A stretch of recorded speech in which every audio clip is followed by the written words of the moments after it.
PodcastCoug Season 6, Episode 11. You're listening to the PodcastCoug Radio Network with your host, James Laurie. The PodcastCoug is your weekly Coug on Demand show featuring all things Cougs and Washington State Cougar football. And now, here is your host, PodcastCoug.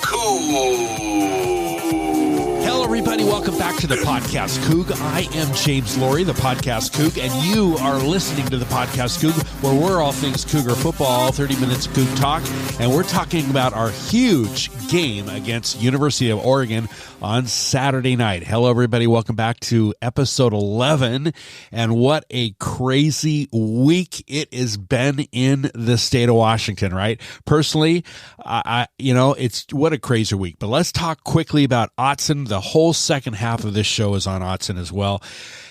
Winning the North, right? I think we're going down there to win the North, right? This has been a crazy week. What a big high coming off of Tempe, the win at Arizona State, one game at a time. I'd like to say we're going to win the North, right? We are going to win the North. 2/3 of God's name is go, and let's go, right? We've got the right team on the right bus, and take a look at Coach Dickert, right? I mean, I really impressed with our coach, our interim coach. Very impressed. Take a listen. I'm a big believer you can only control what you can control. Okay, and remember, guys, I was brought here to be the defensive coordinator and to change the culture of this defense. And I took on one of the biggest challenges in the country. And I was excited to come here to do that. And my mindset through all of this has been, that's my job. And I want to pour so much into our guys. I'm a big believer in servant leadership, and they've given me so much, so I continue to give them everything I have. So when adversity strikes, a lot of people want to change their approach. No, I believe I've set a foundation since the moment I've been here of how I work, how I act, how I treat people, how, the messaging and the mindset. So when this happens, you got to, stand on that foundation and not try to all of a sudden turn it on. Because I think young people will see right through that. So we've been professional. We've been able to work through this environment. We've never had an issue I believe, as a staff. And when things happen, got to remember, I'm a coach, I'm a leader, but I'm also a dad and a husband and a father, right? So we had to deal with those issues too, and those conversations can be hard. Sometimes you got to put away your personal struggles for what's best for everybody else, but we're all in this together. And I think that's been the mindset of our staff. I've been really proud of the men in this building and their leadership. The new coaches that come in here and gain the trust of the players in short order is nothing short of just phenomenal of what our staff and our people have been able to do. And hopefully our guys see that and keep responding to it. That's Jake Dickert. Like I said, I am really impressed with his demeanor, right? I mean, how he articulates things. It's just, this is something that we want, right? We want. I mean, I've said it before several times, a setback is a setup. And we had a setback with Coach Rolovich, and it sets us up for something better. He wants the job, right? And he's going to probably be recruited by a lot of people in the United States here coming up real soon here, especially in the month of November. So we've just got to put this, we got to wrap this up, right? I mean, he's a player's coach. The players love him, and look at how he prepared for Arizona State, right? The players reacted, and it was just a confirmation, right? And evidence that he's just the right guy, right? And if we go down and beat Oregon, just have the contract ready, right? Have your attorneys drafted up, right? Are you listening to Pat Chun? I mean, right there, right at Autzen, right? Go into a Denny's, right? If there's a Denny's anymore, if they're still in business, go into a Denny's on the hood of a car, on the team bus, right? Right at Autzen Stadium. Who cares, right? Sign them up right there. Just sign the contract. Have it all ready. And remember, there's, like I said, there's going to be potentially 5 head coaching jobs open in the just in the Pac-12, right? You've got Jonathan Smith at Oregon. He might go somewhere better, right? He might bolt as a step up. You've got Arizona that's going to be looking for a coach. The Huskies are probably going to be looking for a coach. You got Cal and SC, and you've got Washington State. And, so, hey, bowl eligible, right? Everybody's talking about 6 wins, bowl eligible. Yeah, if we beat Utah in the title game, forget being bowl eligible at 6 games. If we beat Utah in Las Vegas in the title game, we're Rose Bowl eligible, right? I mean, right? I mean, yeah, is it one day at a time, one game at a time? Of course it is, right? But we got to take a shot this year. We've got a shot. We've had several shots in the past with Mike Leach, right? It always went down to the Apple Cup. We've had a chance to win the North several times. We just couldn't get it done over the Huskies, right? And I really never thought deep down it was our year. I mean, 2018, I really did think it was our year. We had, Minshew, and we just couldn't get it done. I thought we were going down to San Francisco to Levi Stadium, right? But guess what? We lost to the Huskies, right? And I do think that we're gonna present a lot of problems for Tim DeRuyter. That's Oregon's defensive coordinator, right? And he's also the outside linebackers coach. DeRuyter, I think we're going to cause some problems for him. And we just can't turn the ball over, right? And we've got to find a way to limit their rushing game. We just can't stop. They've got Travis Dye, and I don't think anybody can stop him, right? But we got to limit him. We got to contain him. We got to limit him. He's going to get some yards, right? And we got to get some turnovers, right? Hopefully put some numbers up on the board and not tire out, not wear down in the fourth quarter, but have a great close game or another blowout of 2003, I believe. We'll talk about that. But Anthony Brown, Oregon's quarterback, plays like he did it. If he plays like he did against the Huskies, we've got a chance, right? And although we just can't stop the run on anybody this year, right? And we'll talk more about Dye and Brown coming up on the second half. But if we can't stop Dye and Brown, and if they wear us out, it might not be a good night. But with DeLora, we're always in the game, right? Anything can happen. And, who would have thought that this year's Apple Cup would consist of 2 interim coaches, right? I mean, who would have thought? There's a good chance that Jimmy Lake just coached his last game at Washington. I was there on Saturday sitting undercover. Fortunately, both teams looked awful. I just thought they were awful. I mean, that was not at the time the 4th best team in the country. Completely overrated. Yeah, they've got talent. They've got depth, Granted, Travis Dye rushed for 211 yards against the Huskies. 211 yards. Can somebody stop this guy? Sounds like Tyler Algier at BYU, right? Nobody could stop him. We could stop him. But back to the Huskies, they looked absolutely awful. Just horrible. HORA, right? That's short for Hora. That's horror. I mean, they look horrible. No offense. Dillon can't throw more than 12 yards. 7 first downs for the total game. 4 first downs in the first half. They're just crazy. Just horrible. Bad. And I've never seen the Huskies look this bad. Granted, I wasn't paying too much attention to that 2008 season with Tyrone Willingham. I was really focused on the Cougs, and I really didn't look at them in 2008, but they went 0-12, right? And the Huskies were winless at 0-12, the worst record in program history.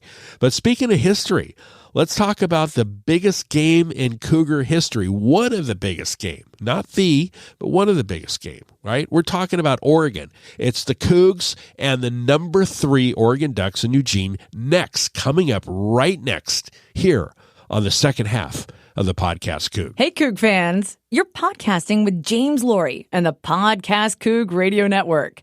The Podcast Coug is your weekly Coug on Demand show, featuring all things Cougar football in Washington State.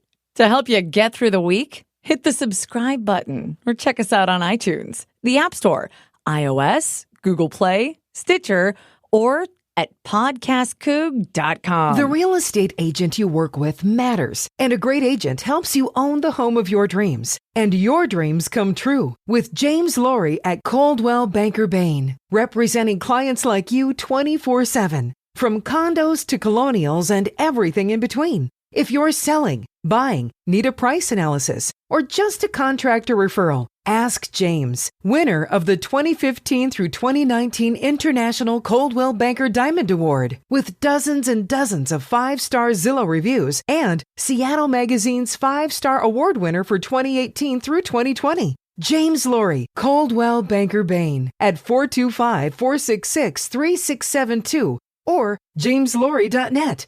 Rock solid results. You're listening to the Podcast Coug. Two running backs in with the quarterback. Signals called. All man in motion going through to the right side. Hand left. Wings out to the right. 5. Touchdown, Washington State.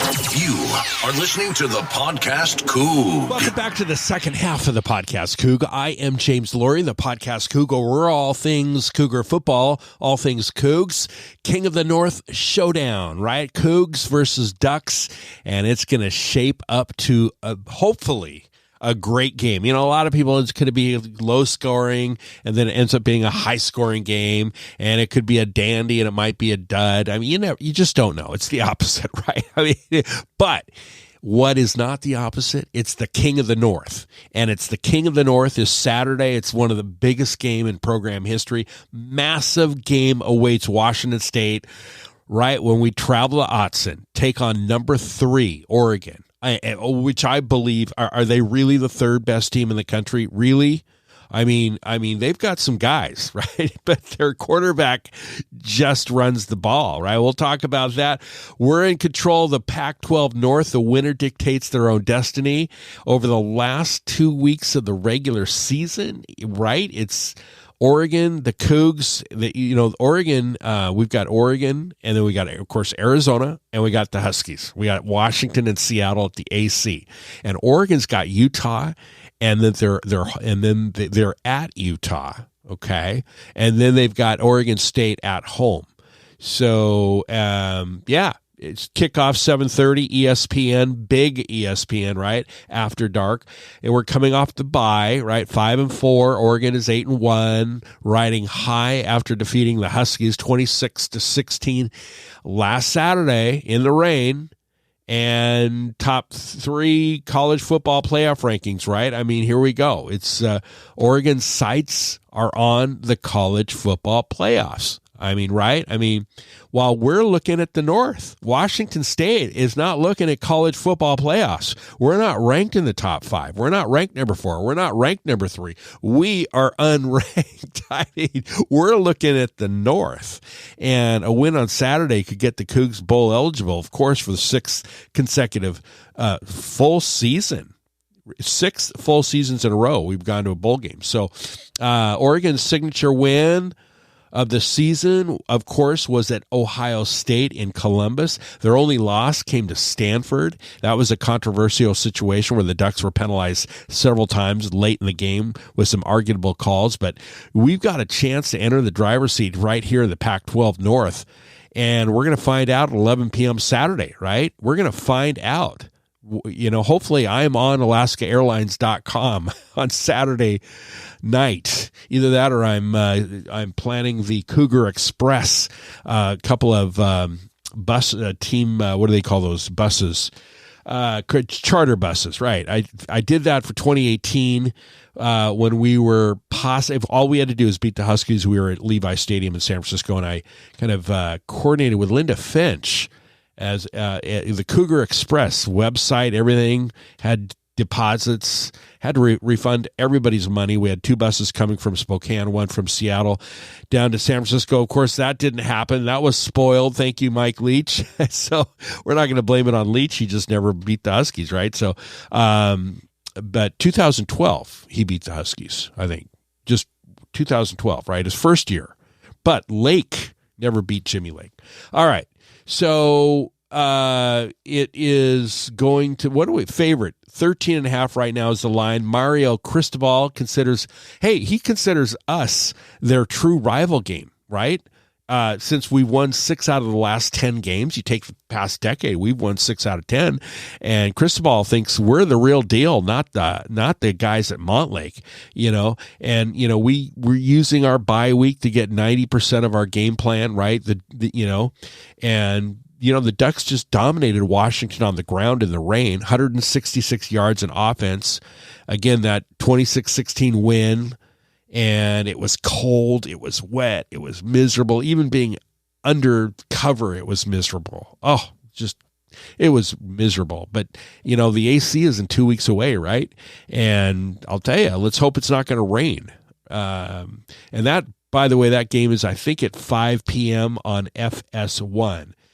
So anyway, Travis Dye, 211 yards rushing. Nobody can stop this guy. Nobody, right? And you have to remember, we were a 2-touchdown underdog going into Arizona State.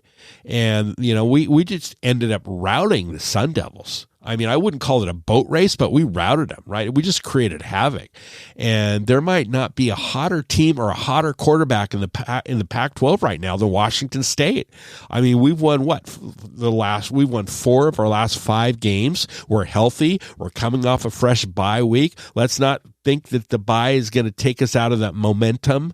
Okay, let's just hope Dicker knows. I think Jake knows what he's doing. He knows what he's doing. We just, no doubt there is a confidence level that the players have. Now, on computer, the Cougars have an edge in the shootout. I mean, Oregon's passing defense has underperformed this season, while Delora's stock is rising. I mean, we are probably the best unranked team in the West Coast, no doubt, right? Ducks' passing game is weak. I mean, just weak.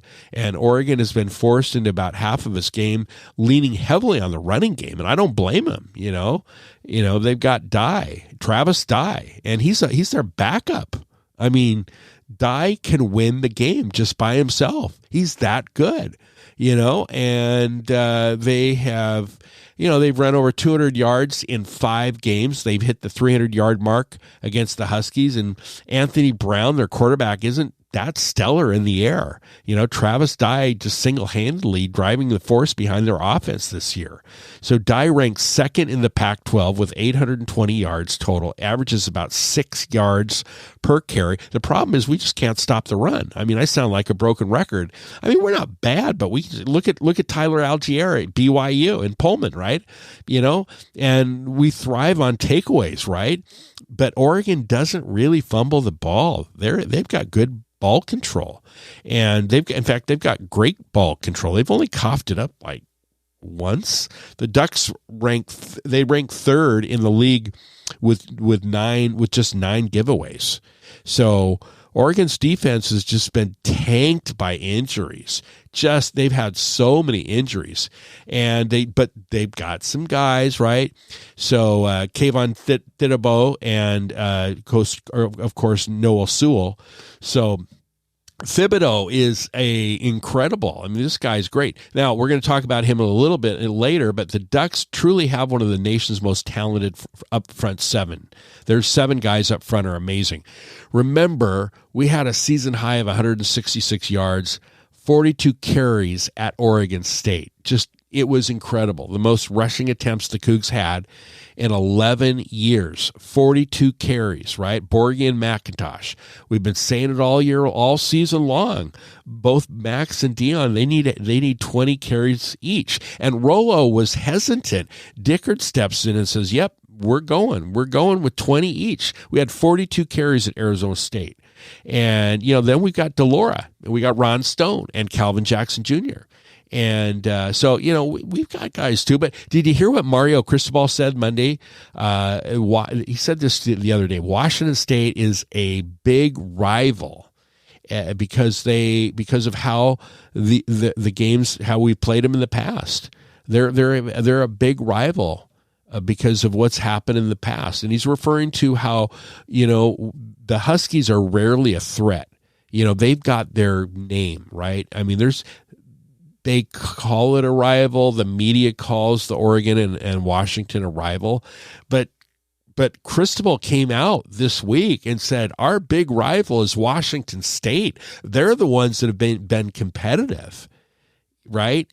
This is our rival week. This is what he said. This is our rival week. And he's referring to the Oregon and Washington State and not Washington and Oregon, right? So, here we are at the top of we're in second place in the North. Oregon's top in the North. And I mean, that's where we're at. Now, actually, we had a bet, over the decade, it's been a great decade against Oregon. So Cristobal, that's what he's talking about. And, I think the past 4 out of 5 games, 4 out of 6, I believe we've beat Oregon. So we've had some really good games against them. We play them really well in Eugene. And, a lot of these athletes, they're looking at headlines like Rolovich. We're talking about Oregon athletes, right? They're just taking a look at Rolovich's headlines. They see headlines that we had a slow start against Utah State. They might be paying attention maybe of those headlines, but really not what we've done in the last 5 weeks, right? And so, so the deal is that you've got to be able to coach those guys and say, hey, this is a legitimate match. These guys are good. Their defense is great, and they cause problems, and they're going to cause problems for us. I mean, especially if Oregon has a hard time throwing the football. They just do. And they're number 3. Well, we're number 3 in the country in takeaways, in turnovers. So, this is going to be really interesting. So if you watch the film on us and Arizona State and other, we're great. But I mean, in their head, think about it. So big rivalry, over the past 10 years, absolutely. And we could call it the premier rivalry in the Northwest. Let's all agree the Apple Cup has not been premier. It has not. And the Oregon and Washington games have not been at all premier. But the Washington State-Oregon games have been a premier rivalry. They've been great games. So that's something very interesting. And it's more than the Apple Cup. I mean, it's not as important as the Apple Cup, but we've played better. And both teams have played better. Autzen, as you know, is loud. Last time I was there, boy, I'll tell you, Oregon was coming off the cover of Sports Illustrated. I always refer to it as the SI Jinx. We came down at Autzen in 2003 and literally emptied out their stadium at halftime. Cougs win 55-16. It was Kegel, the quarterback. It was such a blast. We had no idea. They were just on the cover of Sports Illustrated, and they were sitting, I don't know, at number 5 in the country or number 2 or something. We just came down there and just boat raced 55-16. It was literally empty at halftime. I would say that was one of the 3 top best victories that I have personally seen, excluding the 1997 Apple Cup. And I'm going to say USC in Pullman, Drew Dunning's kick in triple overtime in Pullman 2002. That's 1, against USC. Number 2, that just 2 weeks ago in Tempe, a couple weeks ago. What is that great game? Oh my gosh. Just incredible game. And then the Autzen blowout in 2003, 55-16. Those are 3 of the most memorable games in my mind, okay? So everybody's kind of looking at Oregon at number 3 in the college football playoff rankings, and they're thinking about national championship, right? Cristobal is smart. He's not stupid. He's smart. He's telling them, hey, don't pay attention to that. There could be a letdown, right? And I wouldn't call this game for Oregon a trap game, but I would call it a letdown game, a letdown. Overconfidence, possibly. Not feeling worthy of being number 3. That's the key. I don't think they're the 3rd best team in the country. There is no way. What I saw on Saturday at Husky Stadium, granted, it was raining all day, all game long. It was raining, okay? And it was miserable. It wasn't fun. But that wasn't the number 3 team in the country or number 4 team in the country.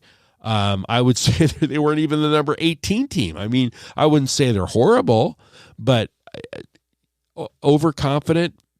Maybe they don't feel like they're number 3, and that could be true. Did you see what Kayvon Thibodeau tweeted out the other day? He says, we're moving up. We're moving to number 3. And, really? So here you got this rival coming up, the big win against the Huskies. And then, he comes off that big high and then he tweets that we're number 3. So interesting, very interesting social media for players, Anyway, when they come to Seattle, there's all that smack talk, players, what happened to Jimmy Lake on the sidelines, containing a player, and can they maintain that high? They were high. They were ready for the Huskies. They were all wound up. There was a lot of smack talk. Can they maintain that high for Washington State at ranked number 3? And here we are unranked coming in, right? So remember, Oregon has lost to an inferior team, and that's Stanford. They didn't look great, like I said, at Husky Stadium in the rain, but Dye had 211 yards. And, a lot of teams tend to play up or play down to their competition. And Mario Cristobal is trying to change that, right? And not catch their team sleeping or overconfident. So that could happen, right? It almost happens every week in college football, right? You see athletes looking at records.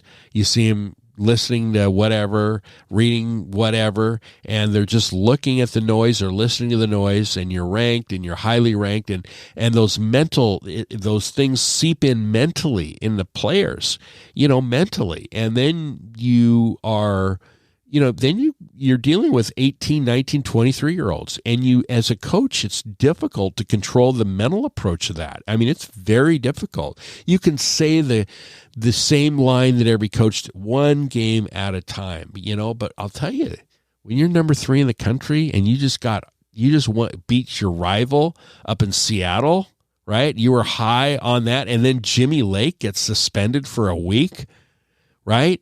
Wow. How can you maintain that, right? We just got to put him on the cover of Sports Illustrated. That's all right. Why not, right? So, again, the last 6 games were 4-2 over the last 6 games.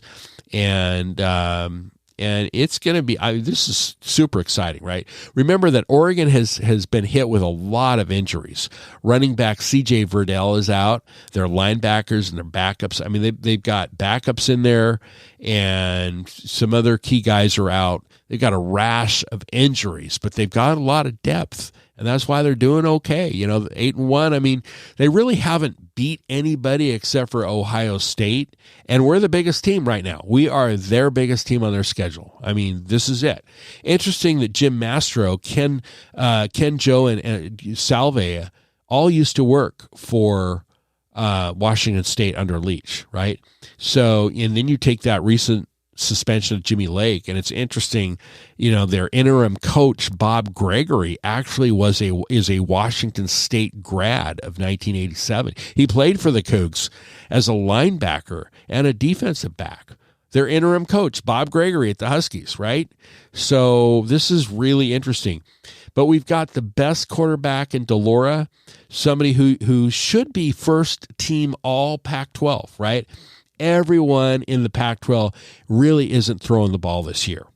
Jaden Daniels at Arizona State is not. Anthony Brown at Oregon isn't. Nobody's really throwing the ball, but Delora is. Granted, he's not always accurate, right? He's not Anthony Gordon, right? But we've seen him when he can be, when he just drops it. Boom. When he's having a good day, we've seen it, right? And remember, we started the season with Garantano, right? And, we all know that Jaden had some off-field issues. He resolved those. Very, very fortunate. He's very lucky he resolved those, by the way. A 4-star quarterback, you need to check your ego at the door, humble yourself, and you're no longer the starter, right? That first game, and then you lose to Utah State. What would happen if Delora was starting against Utah State? If we went back to the very beginning and Delora started instead of Garantano, what would happen, right, with Utah State, right? Granted, the first half of USC we were up, but then he got injured. He didn't play the second half. What would the outcome today be if Delora had started? Interesting, right? So Oregon is going to do their thing. They're going to run the ball. Travis Dye. We didn't stop Algier at BYU, in Pullman. We certainly won't be able to stop Travis Dye, but they're going to be committed to running the football, and we just can't afford to give up, big plays. We can't afford to give up any turnovers. We really have done a great job this year with a few picks, but Delora, for the most part, has done a great job with ball control, and it might just go down to the wire, and it might be another upset. So in summary, we've got the best quarterback in the Pac-12. We got a great defense. We're number 3 in the country in takeaways. We're coming in as underdogs, not ranked, playing the number 3 team in the country with the possibility of overconfidence and a letdown that could lead us to a monster win, a huge win on Saturday. It's going to be great. Can't wait. So much fun. Hey, that's it for episode 11 of the 6th season of the Podcast Coug. Thank you so much for listening. God bless, and go Cougs. You've been listening to the Podcast Coug with your host, James Laurie. The Podcast Coug is your weekly Coug on Demand show featuring all things Cougs and Washington State Cougar football. This has been a presentation of the Podcast Coug Radio Network. Find us at podcastcoug.com.